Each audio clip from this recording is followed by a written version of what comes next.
Teine Moosese raamatut muidugi, nagu ma alati ütlen, et kus Jumal kutsus oma rahvas Egiptusest välja Sinai mäe juurde, et nad saaksid tema eriliseks rahvaks. Ja täna oleme juba peatükis 18, kus me näeme, et me peame koos käima usus. Peame koos käima usus. No ma mäletan, et kui minu ema oli uuesti abiellunud, muidugi vanemad läksid lahti, kui ma olin umbes 13-14, aga siis ema abiellus kiiresti ühe teise mehega. Ja ma mäletan, et kui ma rääkisin temaga Jumalast, siis ta alati vastas niimoodi, et kuule, ma ei ole huvitatud selles kirikus, ma ei ole huvitatud nagu organiseeritud religiooniga. Et minu X naine käis katolikus kirikus ja see oli tähtsam kui pereelu, tead. Et sellepärast läksime lahku. Ja nüüd ta ei ole üldse nagu huvitatud selles. Ta ütles, et minu jaoks on kirik see, kui ma käin metsas nagu puude vahel ja seal ma nagu kohtun Jumalaga ja kummardan teda, aga ma kunagi ei lähe jälle kirikusse. Aga see ei ole Jumala plaan sinu jaoks. Jumala plaan on see, et me oleme koos, et me käime koos usus. Kuidas me siis teeme seda? Et me näeme siis selles peatükis, et me alustame sellega, et oled oma pere jaoks olemas. Alustame siis nendega, kes on meie kõige lähedased inimesed. Loeme salmid 1-6. Me näeme, et Mooses pidi elama koos oma perega. Nüüd esimene salm. Teine Moosese raamat, peatükk 18. Kui Midiani preester Jitro, Moosese äi, kuulis kõike seda, mida Jumal Moosesele ja oma Iisraeli rahvale oli teinud, kuidas Issand Iisraeli oli Egiptusest välja viinud, siis Moosese äi Jitro võttis enesega kaasa Sipora, Moosese naise, kelle see oli tagasi saatnud. Ja tema 2 poega, kellest ühe nimi oli Gersom, kelle puhul Mooses oli öelnud, ma olen võõral maal. Ja teise nimi Eliezer, kelle puhul Mooses oli öelnud, mu isa Jumal oli mulle abiks ja päästis mind Vaaro mõõga eest. Ja Jitro, Moosese äi, tuli Moosese juurde koos ta poegade ja naisega sinna kõrbesse, kus ta oli leeris Jumala mäe juures. Ja ta käskis Moosesele öelda, mina, su äi Jitro, tulen sinu juurde, samuti tuleb su naine ja koos temaga ta 2 poega. Siis Mooses läks välja oma äile vastu, kummardas ja andis temale suud ja kui nad olid küsinud teineteise käekäigu järje, siis nad läksid telki.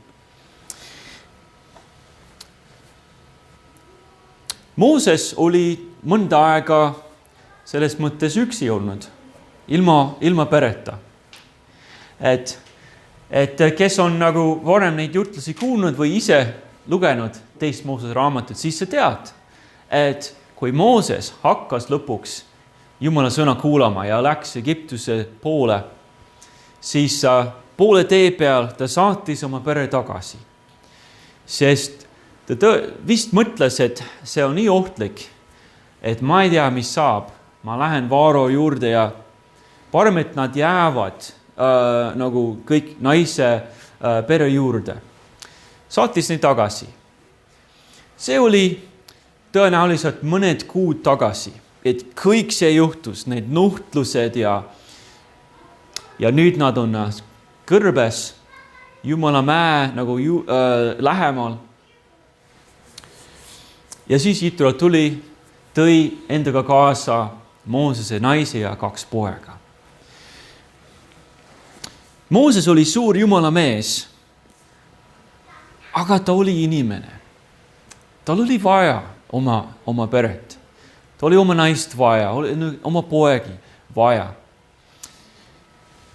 Ja Jitrol oli õigus, et neid uuesti kokku panna või kokku viia. Ja samas oli Moosese 2 pojal ja naisel teda vaja. No isa või Mooses pidi isa olema.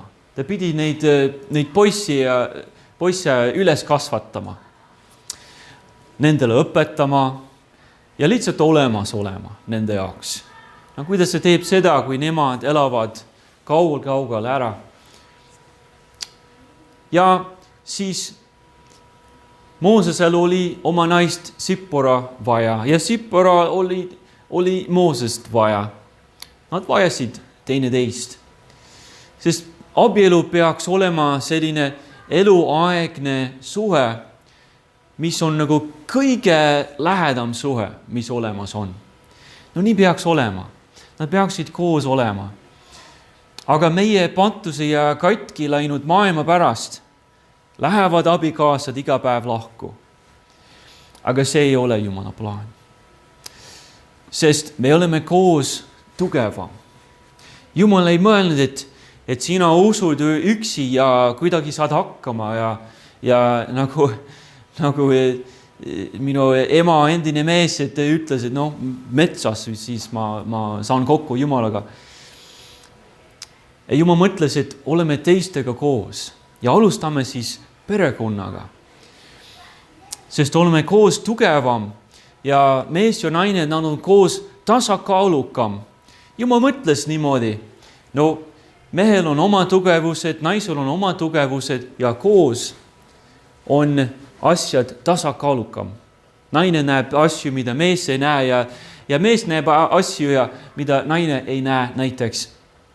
Ja uuringud näitavad, et kui mees ja naine on pikk aega, aastakümneid koos, siis on nad tegelikult rikkam, edukam ja kindlasti koos on nad targem. Tähendab, et sa peaksid armastama oma perekonnaliikmeid. Armasta neid. Armasta oma vanemaid näiteks. Et loomulikult, kui lapsed, eriti kui lapsed elavad kodus ema ja isaga, nad peavad kuulama isa ja ema sõna. See on hästi oluline. Aga kui vanemad on juba vanaks saanud, siis me käime neid külas, me hoolitseme nende eest, me vastutame nende eest. Me ei saada neid ära, me ei jätta neid hätta, aga me hoolitseme nende eest. Õed-vennad. Sinu perekonnas on õed-vennad võib-olla. Mul on üks vend ainult kahjuks. Aga mulle meeldib, et meie peres meil on 4 last ja need õed-vennad, nad peaksid olema eluaegsed sõbrad. Nii peaks olema. Vähemalt seda ma olen näinud enda elus ja et mõnikord sõbrad tulevad, lähevad, võib-olla me kolime ära kuskile. Kunagi elasin Ameerikas, mul olid sõbrad seal, kellega ma nii vähe suhtlen praegu. Ma suhtlen rohkem nagu teiega, kes te olete siin. Nüüd minu head sõbrad. Aga õed-vennad, nemad peaksid olema eluaegsed sõbrad. Vend elab kaugel Ameerikas, ikka suhtleme, ikka helistame vahel. Mitte nii tihti nagu peaksime, aga oleme ühenduses. Ja siis ta, näiteks vend andis teada, et tuleb veel üks laps. Kui palju nendel on nüüd? Ma ei oska lugeda, kas on 5 või 6. 2 poissi, siis 2 tüdrukut ja siis John, see poiss. See peaks olema 6 laps, uskumatu. Aga jah, ta andis teada, et oleme, suhtleme. Nii peaks olema. Ma loodan, et minu lapsed on eluaegsed sõbrad. Ei ole nii, et me ei räägi Rylandiga enam. Tema on selline imelik ja meile ei meeldi. Ma loodan, ma tahan, et nemad on alati sõbrad. Ja siis, abikaasa. Juba rääkisin sellest, aga kõige olulisem, kõige lähedam suhe, mis olemas on siin maa peal. See on perekonna nagu keskne suhe. See peaks nagu terve olema kogu aeg. Siin on kõige suurem armastuse võimalus, aga samas on seal kõige suurem nagu haiget saamise võimalus.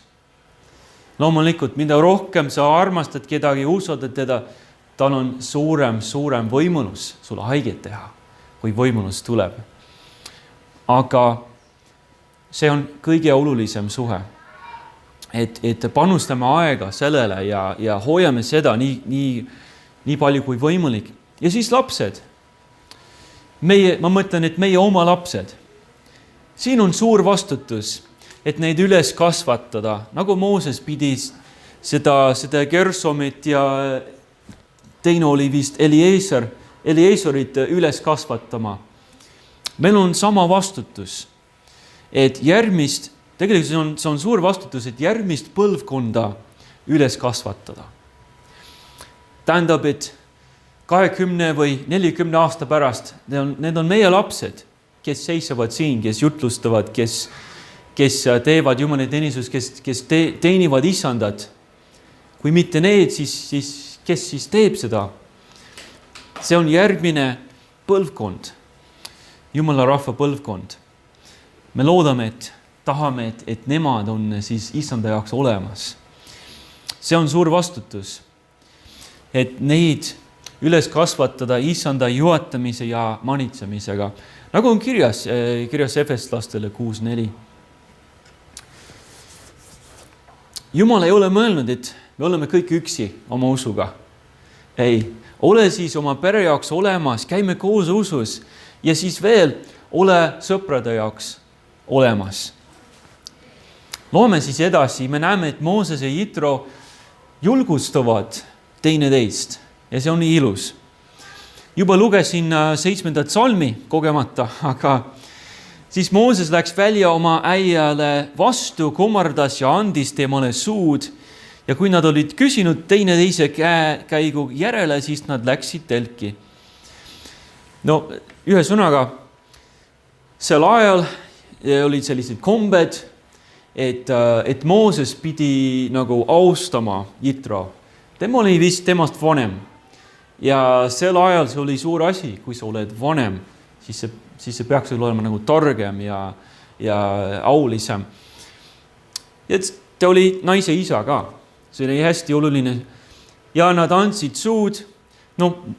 See oli nende kultuur. Mulle meeldib, et Eestis ei pea suud andma meestele, et see ei ole kombeks. Aga nende jaoks oli. Ja kui kõik see oli tehtud, siis nad läksid telki. Muidugi nad elasid kõrbes. Telgis on päikesevari ja kõik. Ma arvan, et kui nemad oleksid eestlased, nad oleksid saunaõhtu teinud hoopis, mitte telki läinud. Ja siis istuvad ja räägivad kõik, mis on juhtunud ja kuidas elu käib. Aga mis edasi? Loeme 8. salmi.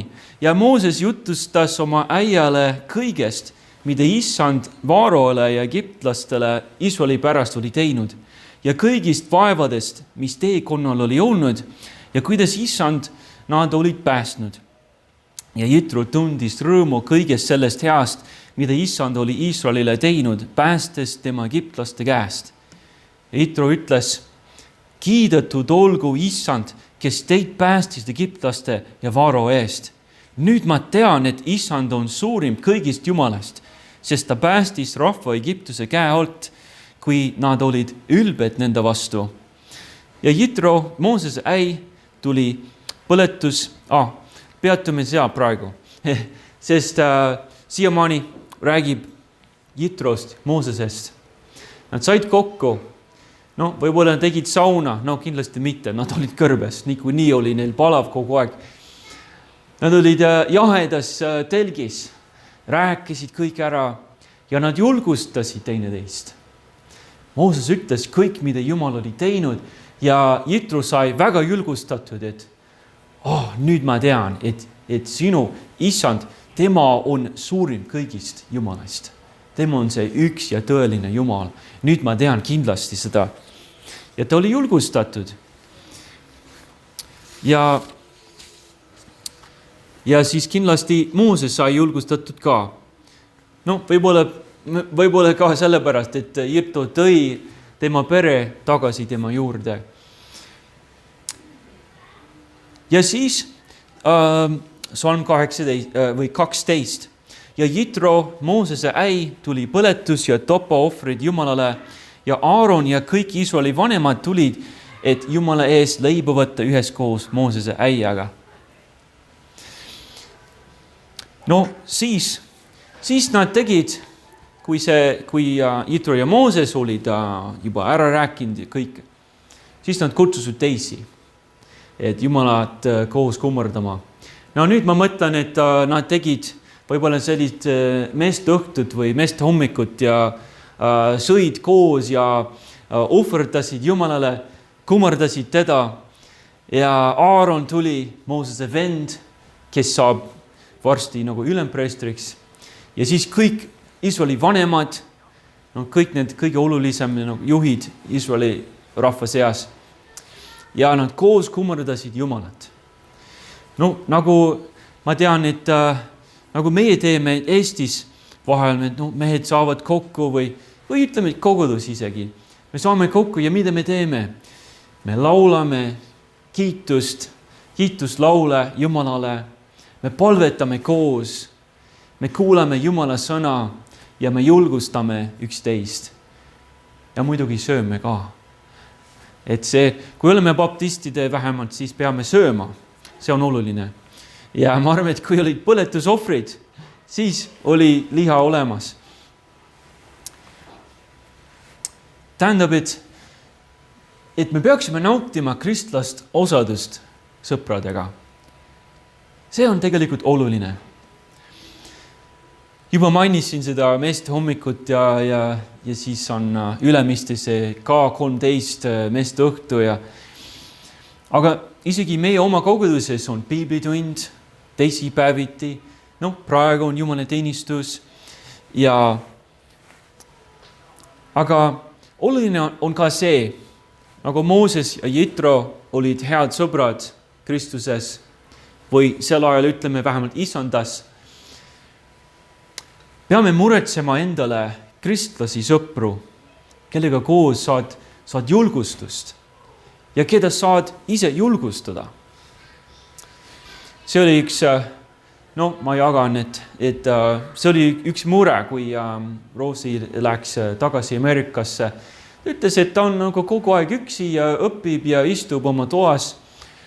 Et julgustasin teda, et muretse endale häid sõpru, kellega saad koos käia, koos nagu söömas käia või koos nagu spordikeskuses käia ja kellega koos saad nagu Jeesusest rääkida ka, et mida Jumal teeb sinu elus, otsi endale selliseid sõpru, sest see on nii oluline.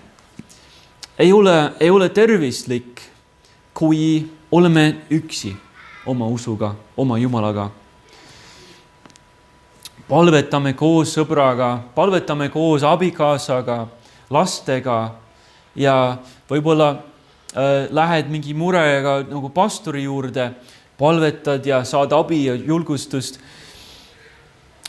Kasutame kõik neid võimalusi ära ja muretseme endale selliseid kristlasi sõpru. No ma tean, et mõned on tulnud Kristuse juurde natuke hiljem elus ja enne seda olid kõik sõbrad sellised nagu ilmalikud, võib-olla ateistid, võib-olla kes väga ei mõtle Jumala peale.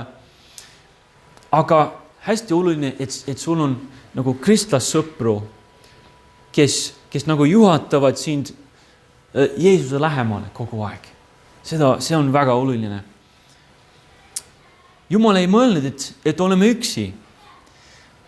Käime koos oma usuga. Perega, ole pere jaoks olemas, sõbra jaoks olemas. Ja siis veel võtta alandlikud sõprade nõu vastu. Tegelikult me räägime edasi sõpradest, sest selles peatükis see on veel selles Moosesest ja Jitrost, kuidas nad rääkisid.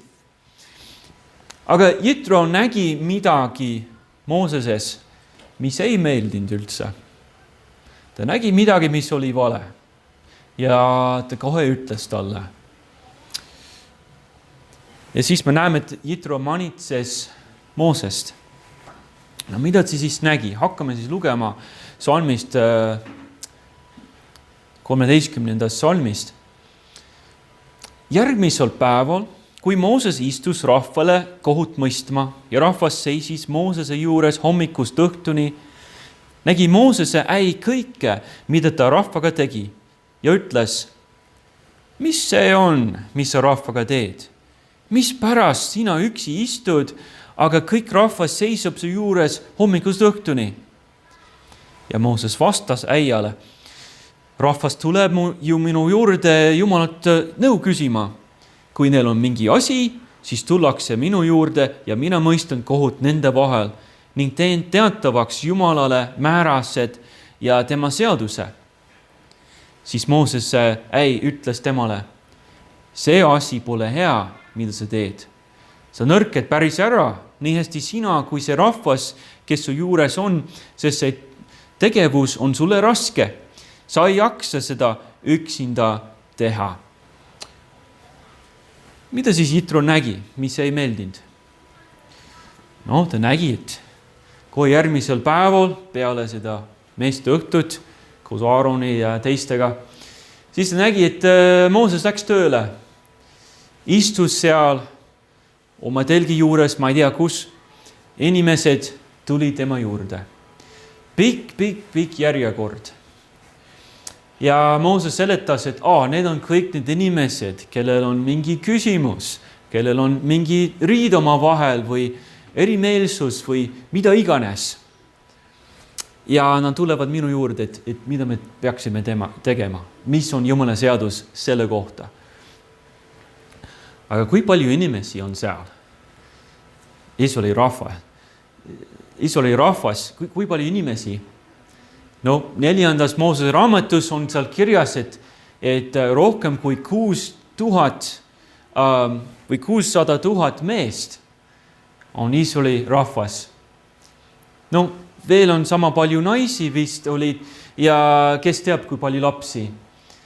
Et mõned ütlevad, et võis olla mingi 2 miljonit inimest selles rahvases. Ja Mooses peab kõik, kujuta ette, et Eestis on vaid üks kohus, kus kõik käivad.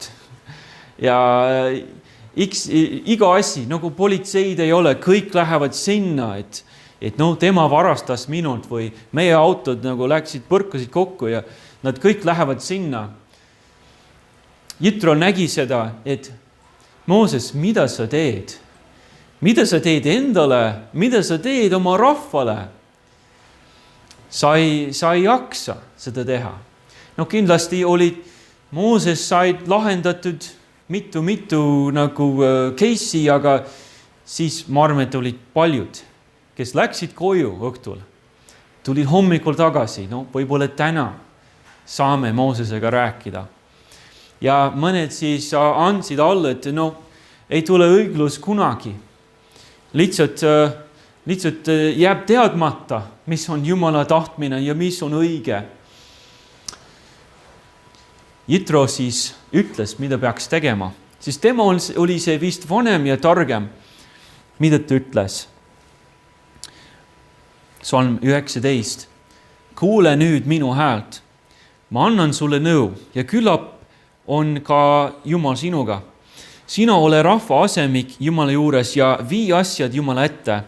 Sina seleta neile määrusi ja seadust ja anna neile teada tee, mida neil tuleb käia ja töö, mida nad peavad tegema.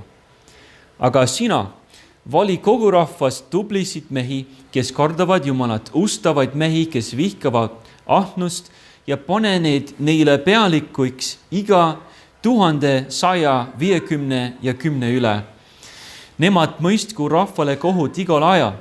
Ja olgu nõnda, nad toogu kõik suured asjad sinu ette ja otsustagu kõik väikesed asjad ise. Tee nõnda oma koorem kergemaks ja nemad kandku seda koos sinuga. Mis on tema nõu? On selline, et Mooses võtab vastu ainult need kõige raskemad küsimused.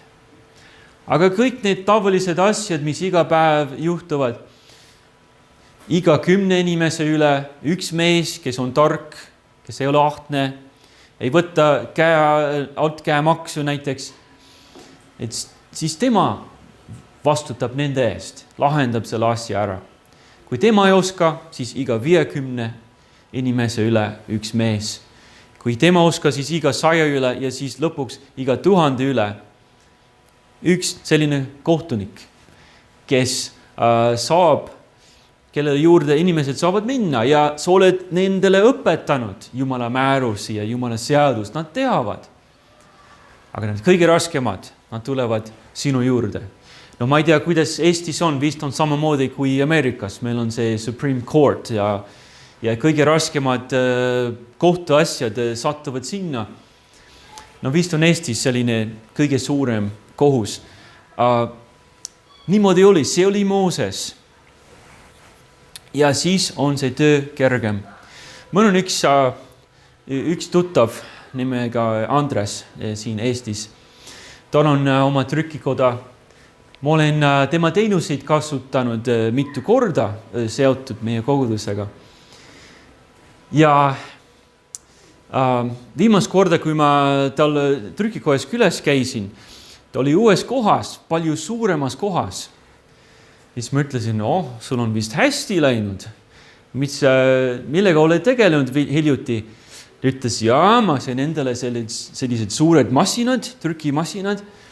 Ja veel ma õpetan noortele, kes tulevad minu firmale, õpetan neile, kuidas neid hooldada, nende eest hoolitseda ja kuidas neid kasutada. Ja siis mina pean siis saan firmat juhatada ja teiste asjadega tegeleda. Aga siis Andres ütles, aga mõned estlased ütlevad mulle, et see ei ole töö, mida sa teed. Õpetad teisele oma töö teha, see ei ole töö. Pead kõik ise tegema, siis on töö. Aga ta ütles, aga siis ei ole võimalik, et kasvada. Siis ei ole võimalik, et saame suuremad asjad ette võtta. Samamoodi, Mooses ei pidanud kõik ise tegema. Jitro sai sellest aru ja aitas teda. Ja mida Mooses siis tegi? Kas ta siis pahandas, et kuule Jitro, mina olen see Jumala mees. Mina olen see, kes juhatasid Iisraeli lapsed läbi mere ja tegin selle Niiluse jõe vereks, et sina ei ütle mulle midagi. Mida sa oled sina teinud? Ei, Mooses võttis selle nõu vastu, kuulas ta ära ja tegi. Salm 24. Ja Mooses kuulas oma äia sõna ning tegi kõik, mis see oli öelnud. No, väga tubli ja alandlik suur Jumala mees. Sai ise aru, et kuule Jitro, see on väga hea mõte. Et mida ma teen endale, mida ma põletan ära niimoodi ja mida ma teen rahvale. Ma teen täpselt nii, nagu sa ütlesid.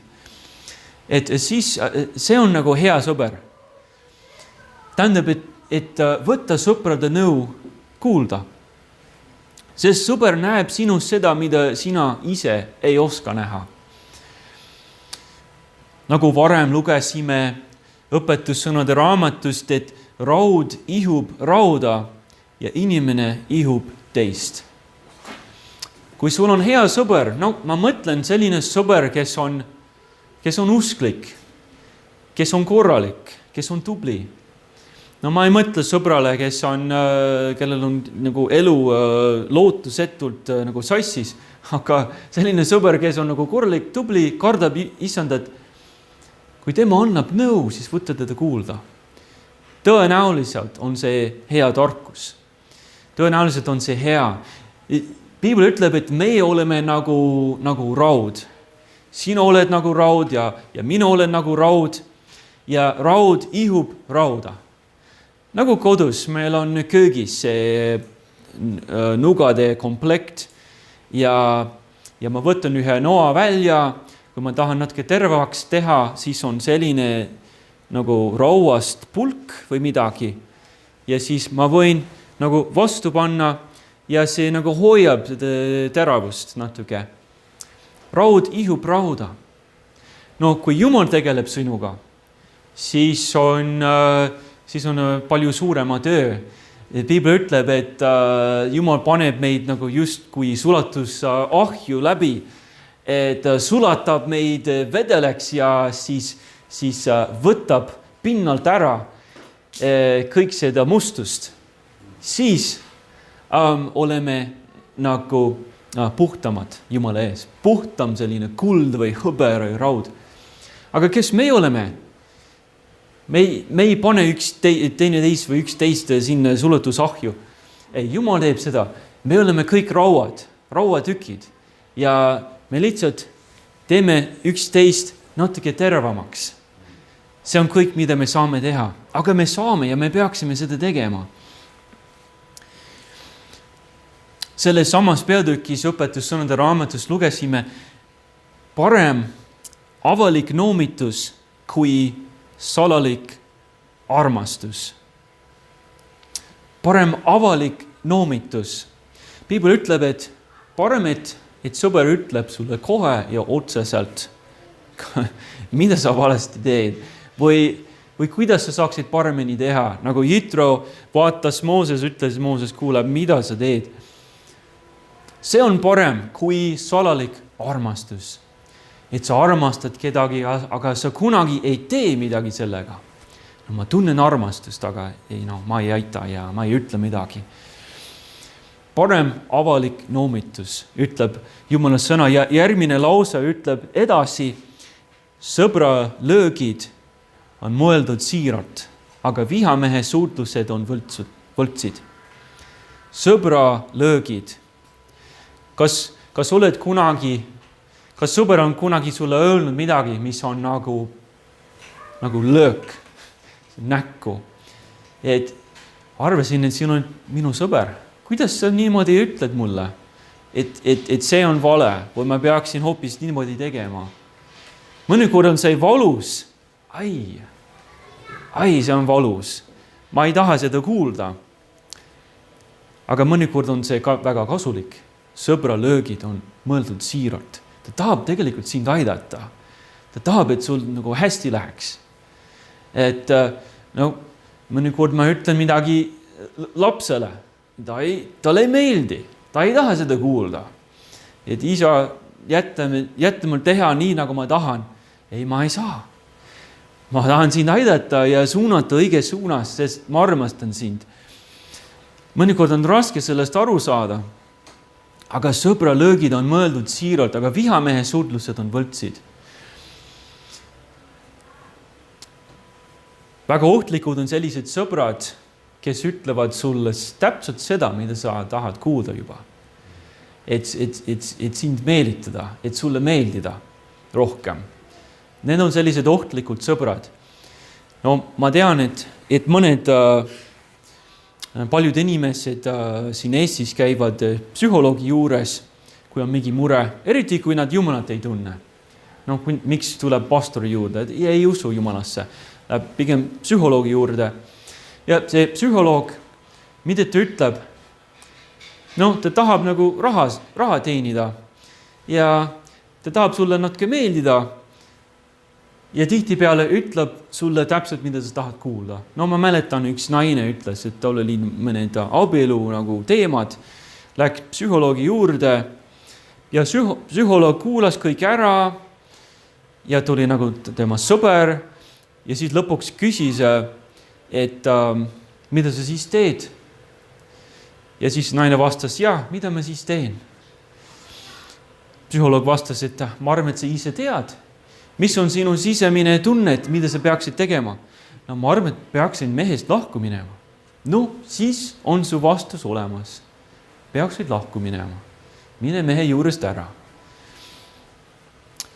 see on pigem nagu vihamehe suudlus, ma arvan. Tal oli vaja kuulda hoopis, et praegu on raske, ei saa mehega hästi läbi, aga pea vastu.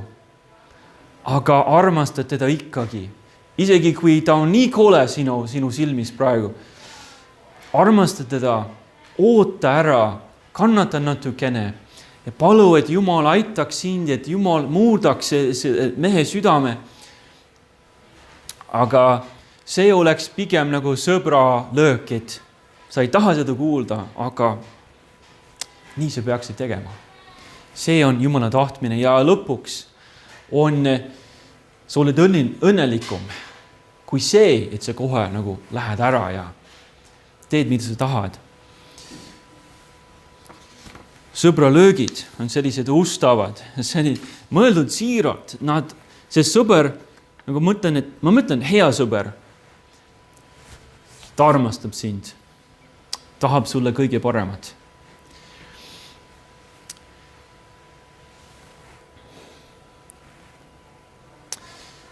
Jumal ei ole mõelnud, et me käime igaüks üksi kuskil metsas usus. Ta on mõelnud, et me saame kokku, nagu täna hommikul oleme koos. Ja teisipäeval oleme jälle koos. Ja meil on siis teised sõbrad. Jumal on mõelnud, et me käime koos usus. Meil on oma perekond olemas. Loodan, et meie perekonna liikmed on ka usklikud või kui ei ole, meil on ikkagi vastutust neid armastada. Ja siis sõbrad. Millised sõbrad meil on? Meil on vaja sõpru, kes juhatavad meid lähemale Jumala juurde. Ja me võtame alandlikult sõbra nõu vastu. Käime siis koos usus, siis oleme tugevam.